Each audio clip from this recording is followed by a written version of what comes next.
Jadi bilang langsung, kamu nggak berbakti kalau kamu nggak bantu. Ya. Penghematan itu nggak berarti, Ya. maka lebih baik berjuang menambah penghasilan. Income-nya kurang, solusinya bukan berhemat. Semakin besar penghasilan, pengeluaran makin gede. Besar. Gede. Semakin besar penghasilan, cicilan makin gede. Gede. Semakin besar penghasilan, tabungan makin kecil. Kecil.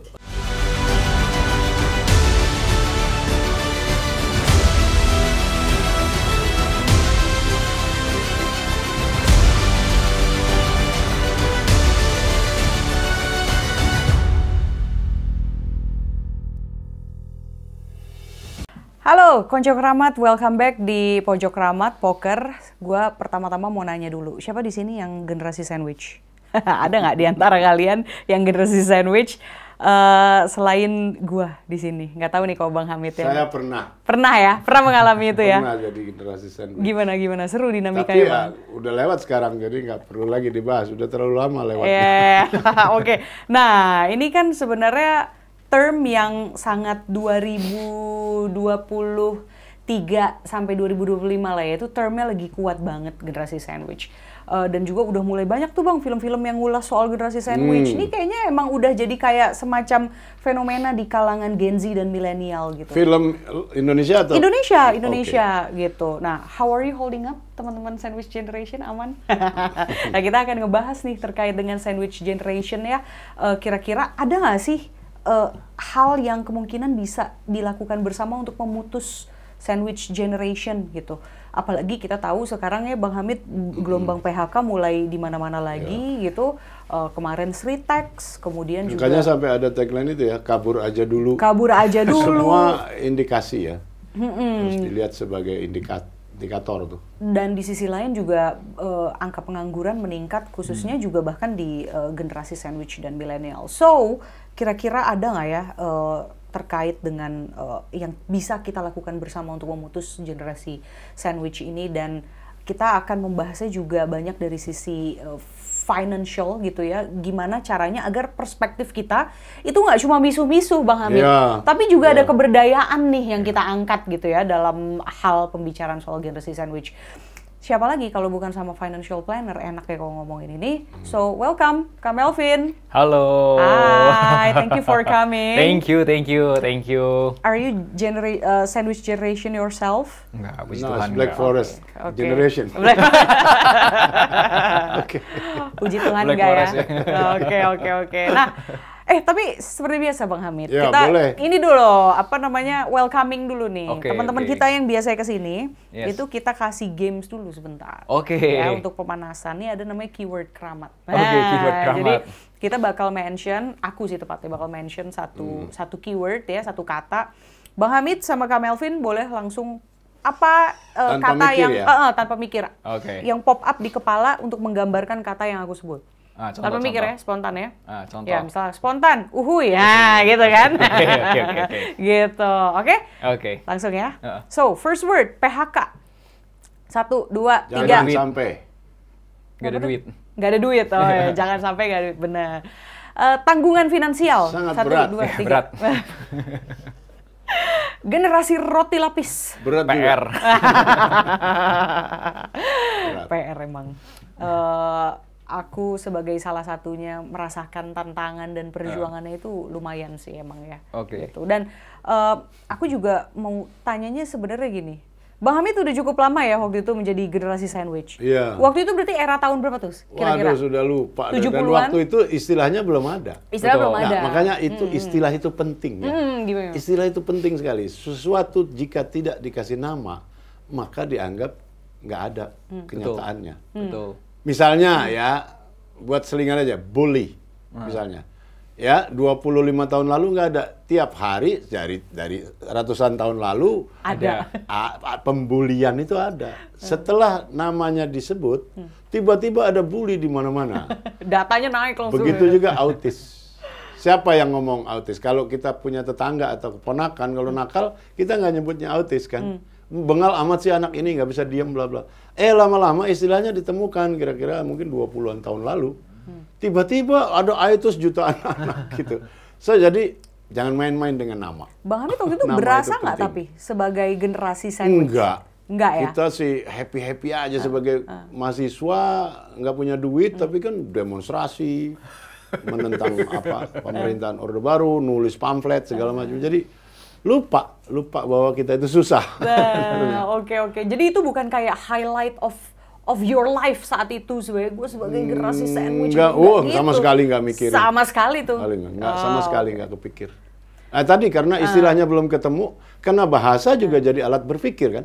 Betul. Nah ini menarik. Kalau nggak ada istilahnya, kita nggak ada di kepala kita. Betul. Fenomenanya pun gitu. Tapi penasaran juga Kak Melvin, ini kenapa sandwich gitu? Kak ada makanan lain? Bentar, saya mau lanjutkan supaya jelas nih ya. Gimana? Sesuatu yang bahkan tidak pernah ada, tidak ada yang menyaksikan, tidak pernah ada, bisa diraba, tapi ada di kepala kita karena ada namanya. Contoh? Misalnya kuntilanak, jin, setan, kan nggak pernah ada yang lihat. Tapi karena ada istilahnya, di kepala kita ada. Kalau kita ke tempat gelap, takut ada setan, nggak pernah ada yang lihat. Ada Gitu. yang lihat, cuma tahu dari mana namanya kuntilanak Nah, gitu. makanya nama itu penting. Itu aja poinnya. Betul. Oke. Terus kenapa harus sandwich nih, Kak Melvin? Nah, ini Melvin yang bisa jawab. Banyak ada kalau kita Ada ngomong hot dog. lapis-lapis ya, iya ada hotdog gitu kan, ada sosis Solo kalau di Indonesia gitu. Gimana? Kenapa sandwich? Sejujurnya ya, saya sendiri ada di masa kaget juga ya, semua tuh dikasih nama masing-masing gitu. Ada istilah baru semua gitu. Banyak banget istilah baru gitu. Betul. Jadi kalau zaman dulu waktu saya nanganin klien awal-awal, saya nggak tahu kalau itu namanya sandwich generation. Tapi orang merasa itu lagi berat aja, kondisi keuangan cash flow mepet gitu. Tanyain mepet, kenapa sih mepet? Oh ternyata yang dibiayain banyak. That's a problem gitu. Tapi kita nggak menyebut itu generasi sandwich. Ya, tapi sekarang semua itu dikasih nama kan, ada generasi sandwich, kalau ada istilah-istilah Gen Z, baru, generasi milenial, generasi baby boomers. Ya, ada juga kayak sebagainya. generasi strawberry gitu-gitu kan. Jadi kayak bener, betul. Jadi kalau zaman dulu sih nggak ada yang gitu-gitu ya. Kan generasi sandwich itu by definisinya adalah seseorang yang harus biayain orang tuanya, dirinya sendiri dan keluarganya, ya istrinya, ya anaknya, atau mungkin satu generasi di bawahnya juga, atau mungkin generasi sesampingnya adiknya gitu, kuliah gitu kan ya. Pertanyaannya gini, seandainya ada sebuah keluarga generasi sandwich, untuk kebutuhan keluarganya sendiri butuh 10 juta rupiah per bulan. Kita pakai angka ya. Untuk bantu orang tuanya butuh katakanlah 6 juta rupiah. Berarti untuk hidupnya sendiri 10 juta, untuk orang tuanya 6 juta. Berarti total berapa? 16 juta. Kalau penghasilan dia 30 per bulan, masalah nggak? Enggak dong, ada spare 14 juta perak. Nggak masalah kan? Happy nggak bantu orang tua? Iya, aku nggak bisa bilang Ada keberatan nggak nggak gitu ya? Iya, happy nggak bisa bantu orang tua kayak gitu? So, happy banget. Iya, Ada satu kewajiban yang bisa ditunaikan gitu. Iya. Walaupun secara umum aspirasi orang beda-beda ya. Ya. Ada yang mungkin itu masih kurang bagi sebagian orang, ada yang oke itu udah happy banget. Oke, tapi buat kita lah berdua lah. Kita Kalau ya, secara atau umum ya. ngomong in general ya. Ya. Nggak ada masalah kan? Tapi yang jadi masalah adalah ketika untuk hidupnya sendiri 10 juta, untuk orang tuanya 6 juta, tapi penghasilan dia 15 juta. Masalah kan? That's problem. Huge Muncul. problem. Berarti masalahnya di definisinya bukan di generasi sandwichnya dong. Dua-duanya generasi sandwich loh. Make sense, right? Oke, artinya berarti yang dirimu sampaikan adalah bisa jadi masalah kalau memang secara materi beneran kurang nih gitu. Gitu. Jadi by Tapi masalahnya definition pada income. Itu yang saya mau itu sampaikan. masalah. pada materi. Skip. Oke. Income. Bukan di generasi sandwichnya. Oke. Sekarang saya mau tanya, kita sebagai anak bisa bantu orang tua happy nggak? Saya happy. Happy nggak? Happy. Apakah masalah generasi sandwich itu berarti ujung-ujungnya duit? UUD? Bisa Terjemah. gitu nggak tuh? Terjemahan yang Definisi. paling jelas ya memang itu, apa boleh buat. Ya, definisinya gitu. Ya, definisinya oke. itu. Nah, berarti gini, sekarang untuk membuat mereka ini bisa punya perspektif berdaya lah, gitu. Oke. Nah, artinya kan gini, yang jadi masalah kalau misalnya resource-nya atau secara materi tadi kurang, minus nih, defisit. Gitu. Oke. Itu gimana kemudian untuk kita bisa punya perspektif mengangkat diri kita dari masalah itu gitu, posisi tersebut, fenomena tersebut. Jadi gitu. kalau misal sekarang seandainya ada orang yang sudah ke generasi sandwich, kalau tapi ternyata penghasilannya nggak terlalu gede. Misalnya kayak tadi, bantu diri sendiri 10 juta, orang tua 6 juta, tapi penghasilannya dia cuma 15 juta gitu, jadi nggak cukup gitu kan. Ya, itu salah satu case atau kasus yang sebenarnya pernah kami tangani juga waktu awal-awal karir. Jadi waktu itu sama, kurang lebih kejadiannya seperti itu. Nah, secara teknis ya, waktu itu yang kita bantu, kita tahu ini juga karena kita nanganin klien dan belajar sebenarnya, belajar dari case gitu. Pertama, yang nomor satu, yang paling sulit adalah ngomong dulu sama orang tua. Bahwa saya kurang gitu. Penghasilan saya nggak cukup. This is the current condition. Oke. Jadi harus tahu gitu. Jadi ketika kita ada masalah, jadi orang Indonesia tuh mungkin karena kita merasa nggak enak sama orang tua atau apa, kita nggak ngomong. Tutupin ya. Tutupin. Tapi menurutku it's fair kalau misal ngomong, oke, sekarang ini kondisi kita seperti ini, gitu. Pemasukan kita sekian, pengeluaran kita saya seperti ini, dan menurutku kalau misal pun ada seorang generasi sandwich, mungkin usia 25-an gitu ya, biayain orang tuanya, dan dia merasa bilang, "Pak, Ma, aku pengen punya tabungan karena aku pengen nikah juga." Wajar nggak? Iya. Boleh. Wajar. Wajar. Itu menurutku hanya masing-masing individual loh untuk bisa punya mimpi pengen nikah, beli rumah. It's okay, ceritain aja. Tapi itu yang paling susah, ngomong sama orang tua. Kenapa susah? Orang Indonesia susah untuk mendengar. Oh, Listen. wah ini berat sekali jadi orang Indonesia ini. Listen. Listen. Everyone to... Listen dan realistis gitu ya. Ya, semua orang mau bicara, tapi tidak mau mendengar dulu. Jadi bilang langsung, kamu nggak berbakti kalau kamu nggak bantu. Dengerin dulu. Oke, nih loh, kondisinya kayak gini. Nah, terus dari kondisi ini, apa yang mungkin kita bisa lakuin? Apakah ada kemungkinan orang tua tuh bisa nurunin pengeluaran? Ya. Ada nggak kemungkinan ada, itu? ya. Atau ada nggak kemungkinan untuk nambah penghasilan? Nah, dari saya sendiri, atau misal dari orang yang punya generasi sandwich juga mikir, ada nggak kemungkinan saya sendiri mengurangi pengeluaran? Ada nggak kemungkinan sendiri untuk menambah penghasilan? Atau ada nggak orang tua kita mengurangi pengeluaran juga dong gitu? Ya. Bisa kan? Betul. Ada nggak kemungkinan itu, ada nggak? Jadi kita kasih tahu nih ada masalah, ada situasi seperti ini, oke, possibility-nya ini. Just itu langkah pertama doang. Tapi ini yang paling susah. Kedua adalah kitanya sendiri yang orang generasi sandwich mau nggak mau, kalau memang problemnya itu adalah income-nya kurang, solusinya bukan berhemat. Adalah investasi. Tambah penghasilan. Nah, Caranya apapun. Kalau zaman dulu ya kerja. Orang misal butuh uang tambahan, ya kerja. Gitu. Ya. Bukan dengan mengurangi pengeluaran ya? Nggak bisa, Pak. Jadi misal contoh gini, kalau misal penghasilan kita 10 juta, kita mau hidup hemat banget. Berapa yang bisa kita hemat? Paling sejutanya. asumsi makan Tinggal 9 sehari juta.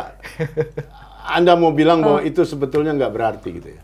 Ya. Penghematan itu nggak berarti, Ya. maka lebih baik berjuang menambah penghasilan. Kalau aku melihatnya ya, kalau di antara generasi sandwich yang sekarang, itu langkah pertama aja kadang tidak sampai ke sana. Makanya saya Karena- bilang itu yang paling susah. Ya, berkomunikasinya udah susah. Tapi yang kedua, mereka juga sulit untuk berkomunikasi karena memang kompleksitas masalahnya juga sangat luar biasa gitu. Makanya gitu. Ya itu kan yang juga kemudian ada di film Home Sweet Loan misalnya kemarin kan. Ya. Bagaimana seorang anak itu juga harus menanggung keluarga dari kakak Ya. gitu. Sampai ponakan-ponakannya itu harus ditanggung gitu. Ya, makanya itu yang saya bilang adalah ketika menangani kasus generasi sandwich yang paling susah itu bukan di teknis keuangannya, tapi di komunikasi nomor satu. Open, ceritain gitu situasinya gini. Oke, terus menurut gini. pengalaman Anda, berdasarkan cerita para klien itu, apa sih sebetulnya yang membuat mereka begitu terhalang untuk bicara? It's a good question, ya. Karena gini, buat saya pribadi itu sama sekali bukan masalah tuh. Saya ada apa-apa ya ngomong yang jelas. Saya selalu percaya bahwa orang kalau diberi pengertian yang sejelas-jelasnya, mau tidak mau ngerti, kalaupun dia mungkin terpaksa ya, tapi pasti ngerti dong. Dan biasanya masalah itu kalau ditulis, Betul, diurai satu persatu, baru jelas itu. betul. Kalau di kepala kita doang, Ruwet. kelihatannya ruwet sekali ke sana ke sini. Begitu dipaparkan, loh ternyata masalah itu tidak seruwet yang apa yang kenyataannya gitu. Aku Banyak sekali boleh yang menanggapi begitu. itu ya. Pertama gini, kalau aku melihat absorbing dari sekitarku, aku sampai pernah mendengar statement seperti ini dari keluargaku. Dia menyuruh anaknya untuk sekolah. Karena kemudian dia maksudnya, ini underprivileged family gitu ya. Karena statementnya adalah, kamu cepat sekolah, nanti kalau udah sukses kamu gantian bantu. Yeah. Gitu. Nah ini kan udah ada statement of obligation ya. Gitu loh. Nah artinya banyak generasi sandwich juga yang boro-boro berkomunikasi. Bagi mereka tuh udah nasib aja. Iya. Terbebani. Ya udah terbebani dan itu udah semacam ya kayak ya nasib yang gue nggak bisa get away from it gitu. Ya I just have to live it. Live with it gitu. Gimana tuh kalau menghadapi yang kayak gitu tuh masalahnya? Jadi gini sih, sekarang ini kita hidup itu banyak banget nih yang serba otomatis sebenarnya. Jadi kita tuh nggak memikirkan dulu, kita nggak aware dulu, atau kita nggak menyadari. And it's happening aja gitu ya? Ya, contoh. Saya kasih tahu contoh yang paling sederhana. Mayoritas orang Indonesia kalau nabung itu dari duit gaji, tapi sisa. Sisa ya? Iya benar. Uang sisa. Kalau ada sisa baru saya tabung, gitu toh? Betul. Pertanyaan saya kenapa? Kenapa mayoritas orang Indonesia ketika nabung dari sisa. Uang? Gini, Vin, maksud Anda itu terjadi juga pada mereka yang bergaji besar gitu? Sama. Tetap ada pola begitu ya? Karena 3 masalah besar keuangan orang Indonesia. Semakin besar penghasilan, pengeluaran makin gede. Semakin besar penghasilan, cicilan makin gede. Semakin besar penghasilan, tabungan makin kecil. Oh. Itu 3 masalahnya. Khusus untuk tabungan justru jadi lebih kecil. Ya, tapi kalau ditanya kenapa kok nabungnya dari sisa? Saya boleh jawab ya karena saya melakukan itu. Oke, kenapa? Ya gimana? Kalau dari saya Gitu. itu karena memang banyak pos kebutuhan. Understand. Keluar dulu tuh barang. Nah, ini sisanya baru kita lihat nih. Bulan ini ada segini nih. Understand. Nah, ini yang saya maksud salah satu contoh bahwa itu hanya di kepala. Ah. Begitu kamu uraikan ternyata nggak benar tuh. Apa bukti nggak benernya? Gimana? Waktu penghasilanmu nggak sebesar ini, ternyata nggak ada kebutuhan itu. Iya kan? Nah, jadi kebutuhan itu tuh dicari, dibikin-bikin di kepala kita. Jadi ada. Jadi ada. Tapi jadi kan kita nggak bisa membedakan apa yang kita inginkan dan apa yang kita butuhkan. Kamu mengacaukan kedua ini. Oke. Apa yang kita inginkan itu belum tentu apa yang kita butuhkan kan? Nah, begitu dicampur tapi kacau. Semuanya terasa butuh. Saya kasih perspektif baru. Nah, ini penting ini. Tak kasih perspektif baru supaya berpikir nih. Nah, abis dari sini tabungan gue nambah nih. Inti poinnya adalah gini, ketika kita berpikir, aware, intinya berkesadaran, intinya. Tapi saya kasih perspektif. Kapan orang itu tahu kalau misal nabung tuh harus dari sisa? Coba perhatiin, apa yang diomongin mami-mami ketika ngasih uang jajan ke anak. Dek, nih uang jajan, jangan boros-boros. Ditabung ya. Apanya? Sisanya gitu. Sisanya ditabung. Bener gak? Jadi itu udah kayak terpatri gitu. Your mom. Mama lu ngomong gitu juga kan?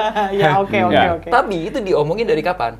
Dari kecil banget. Kecil, diterus dari kecil dari TK, SD, berarti SMP, dia dididik SMA. dengan pola pikiran itu ya selama puluhan tahun. Betul. Kalau misal kita dikasih sesuatu hal yang dikasih statement, nabung jangan boros-boros, nabungnya dari sisanya tabung, sisanya tabung. Mungkin nggak ketika gede punya uang, gue punya uang nih, gue tabung dulu deh. Nggak mungkin ya. Kebawah Dia lagi gitu mikirin, sisanya. Ingat pesan ibu, udah 20 tahun ini ibu mesen gini. Itu karena apa? Kita nggak ada pause. Kita nggak mikir, kita nggak aware, ini bener nggak sih cara berpikir ini? Kita ikut aja gitu. Ya karena emang dari dulunya begitu. Bang, tapi sebenarnya dalam semua hal begitu. Tapi sometimes we just have to keep up with our life gitu. Misalnya ya, nambah nih income, ya kan? Yang tadinya kita nggak bisa nyicil mobil, wah kayaknya bisa nih, itu gitu kan? Itu loh, kan bener kan? Lah sampai kapan kita nggak cicil mobil dong berarti? Gimana? Tadinya nggak ada kebutuhan mobil, kok tiba-tiba ada. Coba kita, ini balancingnya gimana? Karena Oke. yang saya tahu itu emang itu terjadi nih hari-hari gitu. Understand. Ya, Coba kalau Gimana misal balancingnya? kalau misalnya saya punya anak, saya cerita dari bawah, dari kecil dia. Oke. Ini uang jajan, kamu donasiin dulu, tabung, sisanya belanjain, sisanya belanjain, sisanya belanjain, sisanya belanjain, sampai gede dia Terbalik, ngomongnya apa? Yang ada di otaknya dia ketika gede apa? Nabung dulu, baru sisanya belanjain. Iya, dibalik ya. Dia akan belanjainnya yang mana? Belanjain dulu baru sisanya tabung, sisanya. atau tiba-tiba ya udah sisanya aja belanjain karena dari Sisanya. kecil aku bilang sisanya belanjain. Jawabannya apa? Sisanya Sisanya. belanjain. Dia masih bisa beli mobil nggak? Bisa ternyata. Masih bisa. Kalau sisanya gede. Iya. Makanya dia akan mikir gimana caranya supaya sisanya gede. Nah, akhirnya itu yang mencambuk dia untuk work harder gitu misalnya. Oh, oke. So semuanya, makanya saya bilang kalau ininya nggak beres, Nah, itu kan it's a matter of perspective. Oke, ini dari sini, yes, perspektifnya kita ganti nih ke kerabat nih. Habis ini kita harus nabung lebih banyak. Ganti. Jadi ingat, belanjain sisanya, nabung itu duluan gitu, ingat ya. Tapi itu perspektif nih. Maybe for some people it's too late ya. Nah, kita bicara realita dulu nih. Saat kemudian, misalnya kita punya income sebulan 10 juta. Oke. Gitu, ya kan? Ya. Lalu kemudian untuk sebagai sandwich generation tuh biasanya over 50% tuh pasti goes to another post. Let's say 70%-nya jadinya berangkat nih bukan untuk diri sendiri gitu kan. Sisa 30%. Nah, how to manage this 30% agar itu kemudian juga bisa jadi apa ya, jadi aset lah buat kita atau minimal tabungan. Oke, gua lanjutin. Langkah pertama komunikasi. Langkah kedua, dari individunya itu memang perlu nambah penghasilan. Emang perlu. Nambah penghasilan itu tidak harus investasi ya. Sekali lagi saya mau garis bawahi, tidak harus dari investasi. Contoh, kerjaannya apa? Kerjaannya seorang desain grafis, membuat desain. Oke. Dia bisa nambah penghasilan dari mana? Ternyata temennya ada yang butuh gambarin logo. Temennya ada yang butuh bikin tadi apa banner atau pamflet. Atau mungkin ada di online freelance butuh bantuan bikin Instagram post dan lain sebagainya. Dia dapat uang nggak? Dapat. Let's say penghasilan dia bisa 10 juta. Terus kemudian dari kerjaan sampingan dapat 1 juta. Ada extra income ya. 10%. Dari segi persentase besar itu ya. Besar dari segi persentase penambahan 10%. Itu cara pertamanya adalah dirinya sendiri harus nambah penghasilan aktif macam-macam. Kalau salesperson misal contohnya karyawan yang kerja di dealer mobil gitu, ada nggak kemungkinan dia misal bekerja dengan misal mungkin dia belajar cara teknik sales yang lebih baik supaya penjualan makin meningkat, dia dapat komisi lebih banyak. Itu juga bisa.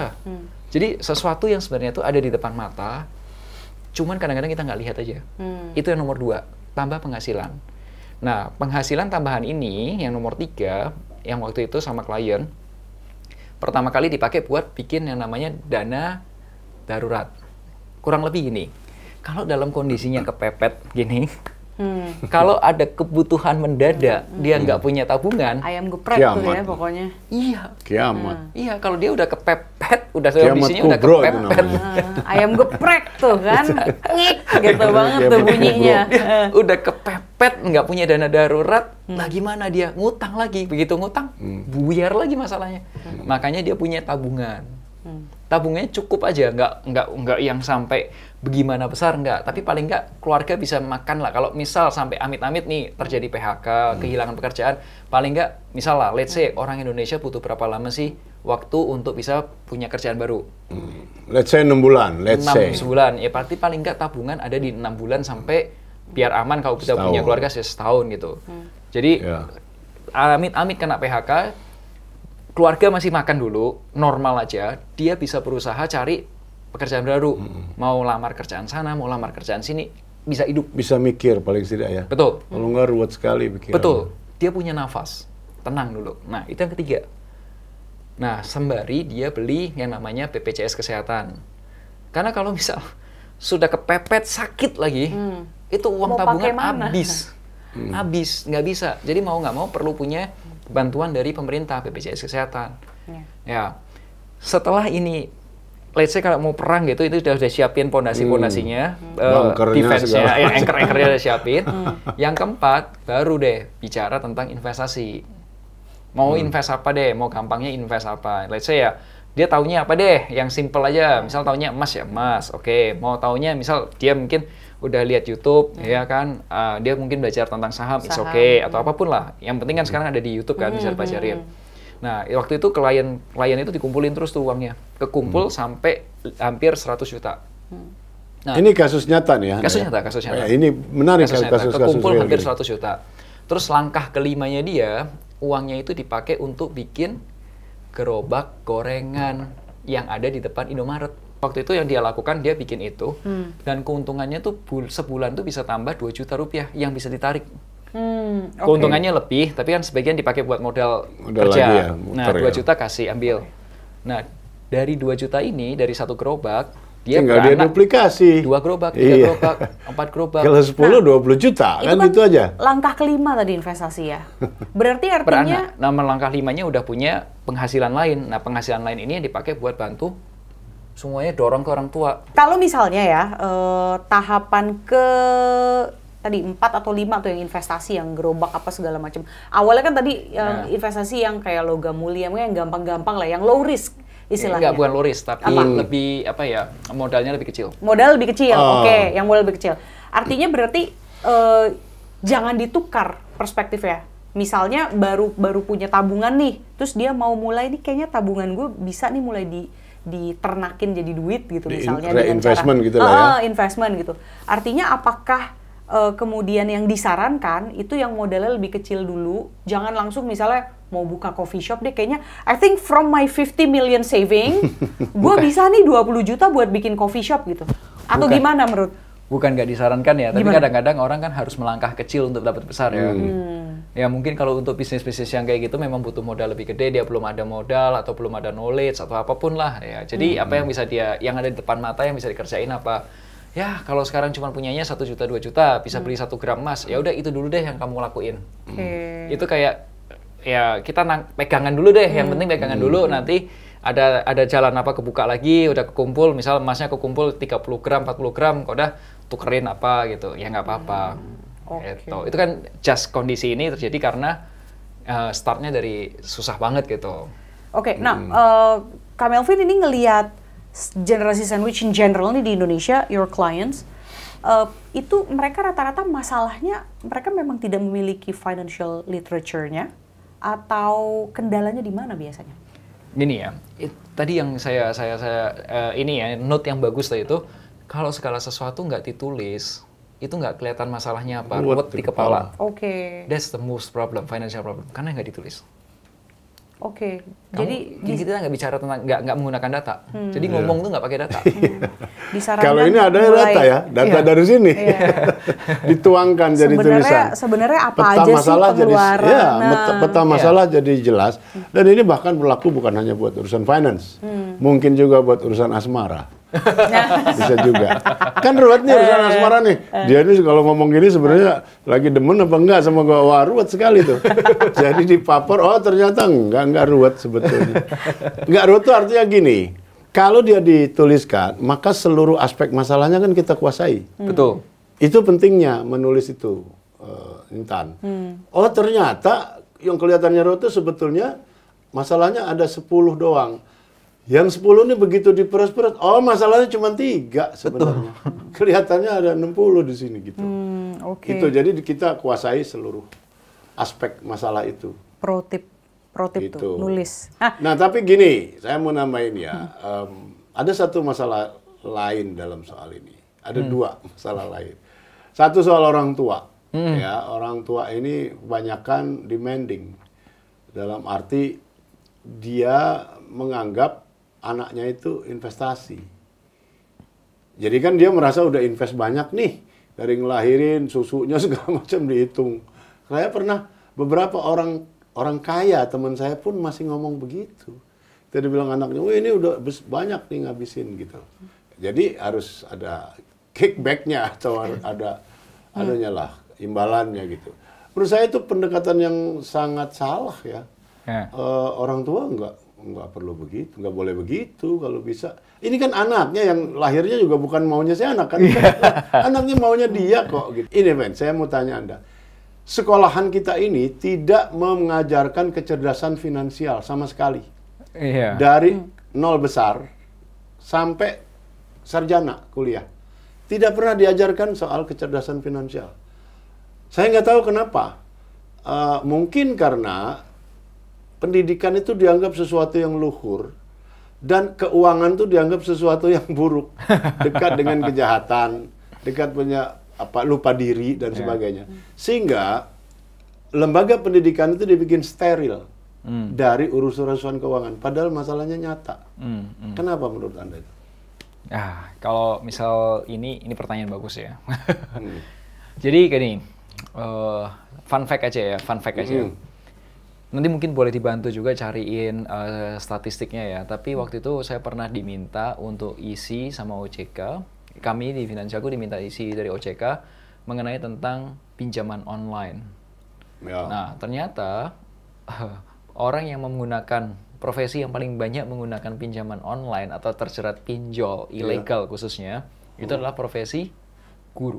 Guru malahan. Ironis sekali ya. Seharusnya mereka yang memberikan Ya. edukasi, tapi malah mereka yang terjerat gitu. Ya, mungkin kalau dicariin di internet angkanya Boleh persisnya berapa jadi. boleh dicariin. Tapi waktu itu kami diminta di salah satu kegiatan sama OJK tentang sosialisasi tentang pinjaman online ilegal khususnya. Itu ternyata statistiknya saya juga kaget. Oh, ternyata Guru, kok ya. profesinya guru gitu.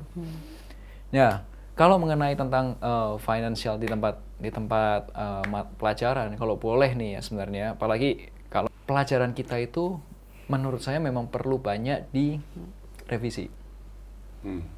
Dalam soal ini ya? Atau sistem pendidikan keseluruhan? Sistem pendidikan Oh iya, keseluruhan. sudah pasti itu. Kurikulumnya Belum ya. terlalu ruwet. Direvisinya Kalau gini. keseluruhan. Ya, direvisinya gini. Maksudnya gini. Apakah sistem pendidikan kita dipersiapkan untuk si orang ini tuh nanti bisa survive atau dipersiapkan untuk jadi juara kelas? Contoh gini ya, ini nggak usah yang terlalu rumit ya. Saya sama istri ngobrol. Kami saat ini sedang berencana punya program punya anak gitu. Tapi kita sudah mulai memikirkan nanti once punya anak kita mau pendidikan yang kayak apa. Apakah mau anak kita itu jadi juara kelas atau mau disiapkan seperti apa gitu. Saya sama istri ngobrol-ngobrol cari tahu dan akhirnya kita memutuskan kita akan cari pendidikan untuk bukan jadi juara kelas. Tapi untuk bisa dia hidup. Oke. Bisa hidup. Contoh gini, juara kelas, dia jago di matematika, dia bisa ngitung, nilainya bisa mungkin katakanlah bisa 9 atau 10 gitu ya. Tapi yang kalau di dunia nyata, oke, kamu bisa ngitung, misal total kita makan siang tadi berapa? 35.000. Uang papi 50.000. Oke, kamu bisa hitung nggak? Itu 35.000 itu bener nggak? Cek dong, makanannya bener nggak yang kita makan?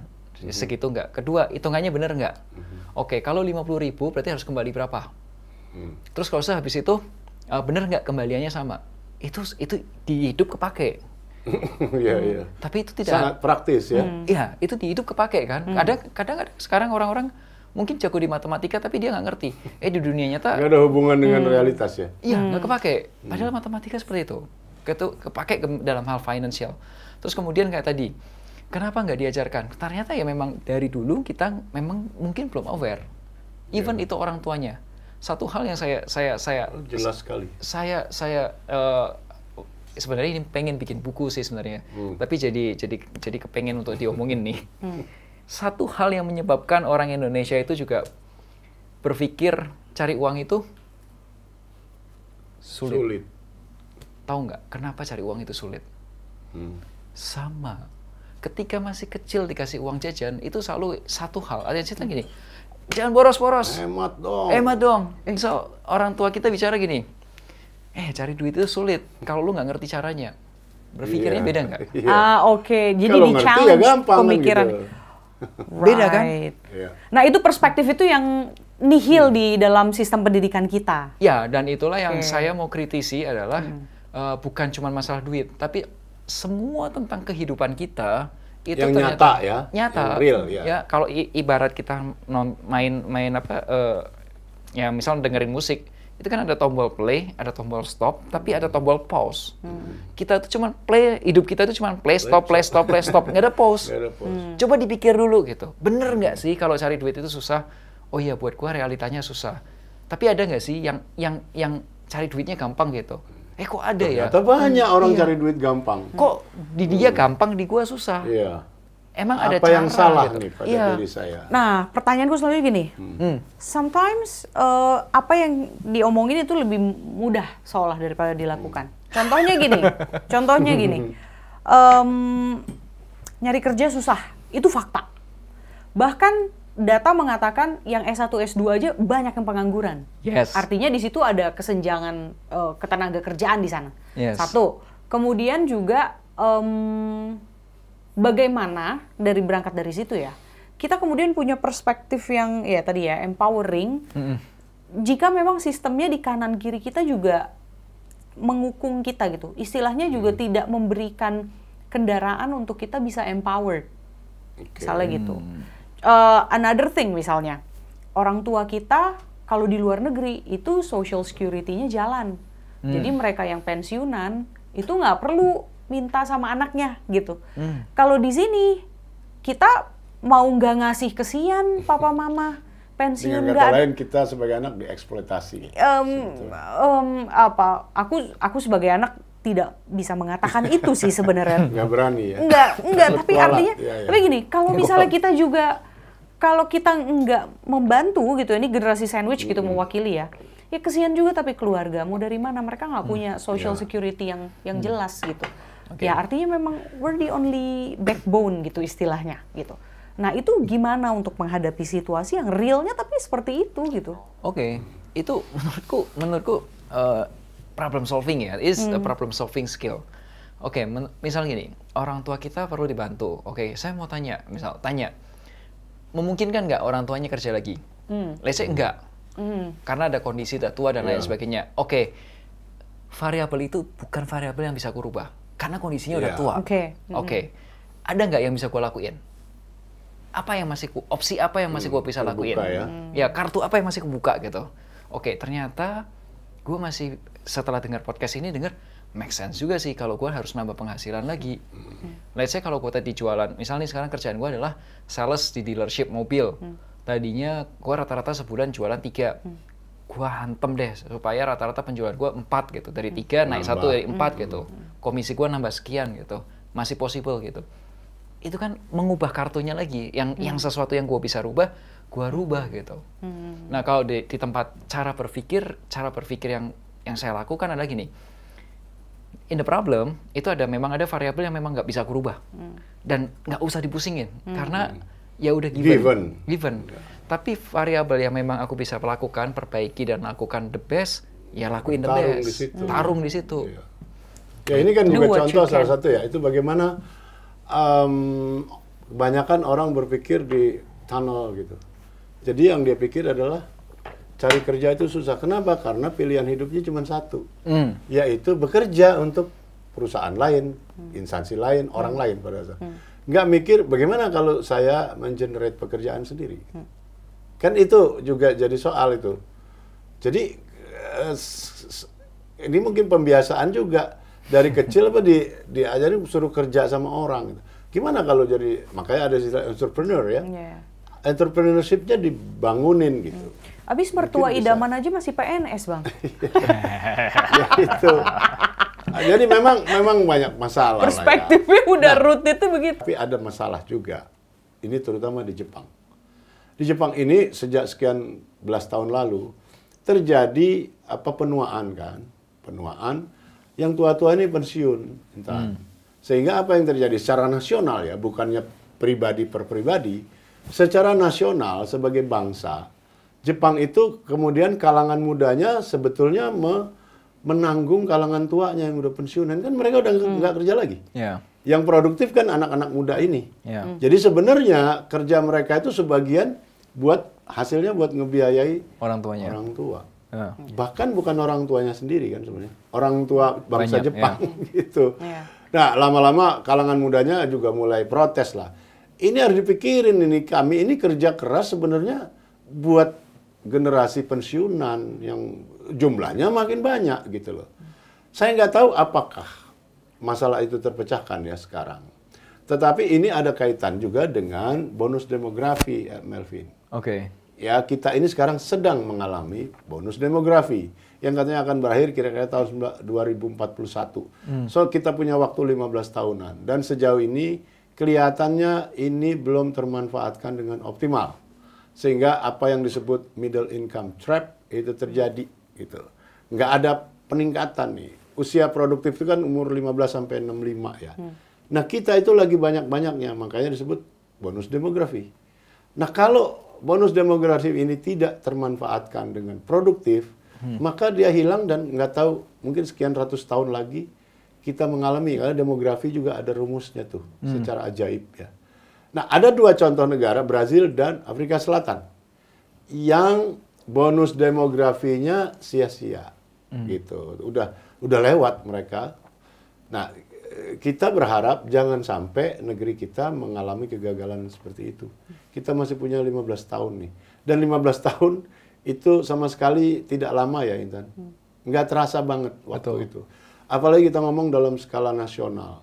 Kamu mungkin lupa bahwa reformasi kita sudah berjalan berapa? 27 tahun. Oh iya, 98 Iya, ya. 98. Sudah 27 tahun reformasi kita itu sebetulnya. Nggak kerasa kan? Gitu. Jadi dalam skala nasional 20 tahun, 30 tahun itu bukan waktu yang lama. So be careful. Maksud saya coba pemerintah juga betul-betul mikirin ini secara serius ya.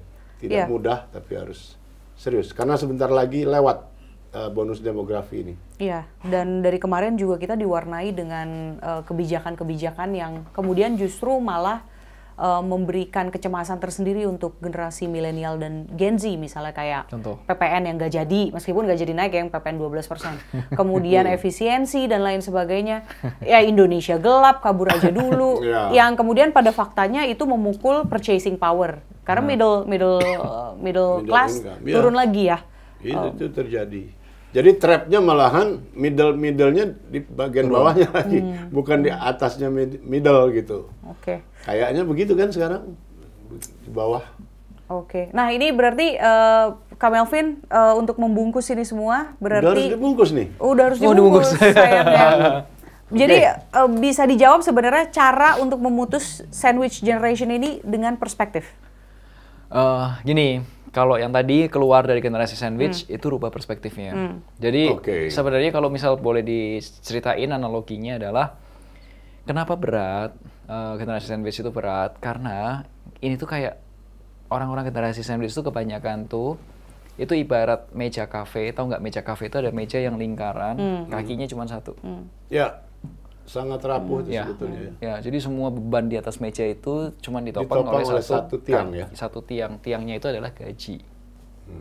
That's the most problem. Tapi kalau misal beban segitu banyak di topang kaki empat, itu lain cerita. Kaki empat itu dari mana? Ada 4 sumber penghasilan yang berbeda. Orang neken yang sini dia nggak. Ada lagi. Ya. Terbalik mejanya ya. Contoh kayak tadi. Dianya kerja ada tambahan penghasilan. Dia kerja tadinya, karena dia ngejar ada bonus penjualan. Terus dia punya tabungan emas atau tabungan saham. Terus dia punya gorengan 1, gorengan 2. Itu ditopang, pengeluarannya segitu ditopang dengan sumber banyak. Jadi rubah kaki meja 1 jadi kaki meja yang 4 atau mungkin bahkan lebih. Itu perspektif itu. Kedua, kalau misal mau mutus rantainya, mungkin ya kita lah zamannya kita generasi Y yang kelahiran let's say tahun 90-an. 80 sampai 90-an gitu ya. Ya kita menyadari, oh ternyata jadi generasi sandwich itu nggak enak. Ya udah stop di situ aja. Ya jangan kayak ospek lah. Ospek kita nggak suka, ya jangan diterusin lah. Udah stop dulu aja gitu. Bikin budaya yang baru. Contohnya apa? Ya sekarang gini, kalau misal kamu tahu pensiun akan butuh besar, ya kamu siapin. Contohnya apa? Waktu kamu kerja, kamu punya nggak sesuatu yang bisa punya penghasilan, nantinya punya penghasilan. Contoh, waktu kamu kerja, kamu bisa nggak punya usaha lain, atau usaha laundry lah, atau punya bisnis kos-kosan, atau punya apa yang nanti akan menghasilkan penghasilan lagi ketika kamu tua. Itu mau nggak mau, karena sekarang nggak mungkin. Sekarang gini ya, coba pikirin deh, pakai logika. Tahun 2025, kalau ada orang pensiun di Jakarta, 1 M cukup nggak? 1 M per bulan. 2025? Tahun 2025 ada orang pensiun, dapat uang 1 M untuk itu pensiun. cepat habis ya? Punya uang 1 M. Bisa cepat pensiun habis 1 ya? M. Bisa cepat habisnya saya yakin. Oke. Dengan kebutuhan, tadi Jakarta ya disebut Jakarta. lagi. Nah. Jakarta, tahun 2025. Oke, kalau 2 M? Bisa aja, cepat Kurang. juga bisa. Ya, Masih kurang ya? akan tetap, Berapapun kurang. iya berapapun kayaknya kurang Oke. ya. Ha. Nah, 1M, 2M aja untuk 2025 di Jakarta pensiun, semua orang bilang kurang, ya kan? Apalagi kita orang yang 20 tahun lagi mau pensiun. Itu udah pasti sangat kurang. Kalau nggak disiapin dari sekarang, ya. nantinya ya akan ada generasi sandwich baru. Ya, So, untuk memutus rantai generasi sandwich, buat kita yang generasi Y, ya oke, kita aware ini salah, atau yang sebelumnya kurang tepat, ya udah kita mulai nyiapin dana pensiun.